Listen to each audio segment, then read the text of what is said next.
Hi, and welcome to Learn Plus English. This particular extract is from The Little Princess, and the author for this was Frances Hodgson Burnett. So let's have a read of this together. So, on that first morning when Sarah sat at Miss Minchin's side, aware that the whole schoolroom was devoting herself to observing her, she had noticed very soon one little girl, about her own age, who looked at her very hard with a pair of light, rather dull blue eyes. She was a fat child who did not look as if she were in the least clever, but she had a good naturedly pouting mouth. Her flaxen hair was braided in a tight pigtail tied with a ribbon, and she had pulled this pigtail around her neck and was biting the end of the ribbon, resting her elbow on the desk as she stared wonderingly at the new pupil.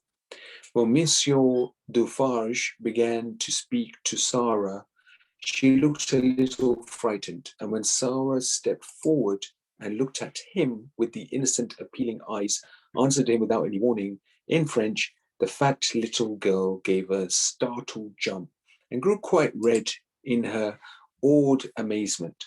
Having wept hopeless tears for weeks in her efforts to remember that la mère meant the mother and la père the father, when one spoke sensible English, it was almost too much for her suddenly to find herself listening to a child her own age who seemed not only quite familiar with these words, but apparently knew any number of others and could mix them up with verbs as if they were mere trifles. She started so hard and bit the ribbon on her pigtail too fast that she attracted the attention of Miss Minchin, who, feeling extremely cross at the moment, immediately pounced upon her. Miss St. John, she exclaimed severely, what do you mean by such conduct? Remove your elbows, take your ribbons out of your mouth, sit up at once. Upon which Miss St. John gave another jump, and when Lavinia and Jessie giggled, she became redder than ever. So red, indeed, that she almost looked as if tears were coming into her poor, dull, childish eyes. And Sarah saw her and was so sorry for her that she began rather to like her and want to be her friend.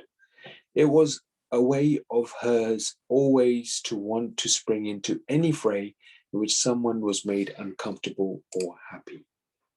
If Sarah had been a boy and lived a few centuries ago, her father used to say, she would have gone about the country with her sword drawn, rescuing and defending everyone in distress.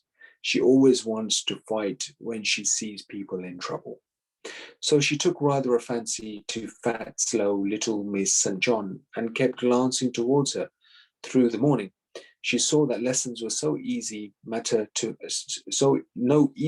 to her, as that there was no danger of her ever being spoiled by being treated as a show pupil. Her French lesson was a pathetic thing. Her pronunciation made even Monsieur Dufarge smile in spite of himself, and Lavinia and Jessie and the more fortunate girls either giggled or looked at her in wondering scorn. But Sarah did not laugh. She tried to look as if she did not hear when Miss St. John called la bonne pain, la bonne pang. She had her fine, hot little temper of her own, and it made her feel rather savage when she heard the titters and saw the poor, stupid, distressed child's face. Have a read of this text again. It's not easy at all, and trying to understand the subjective meaning behind this text. And you've got some questions to answer thereafter. Good luck with this. Thank you.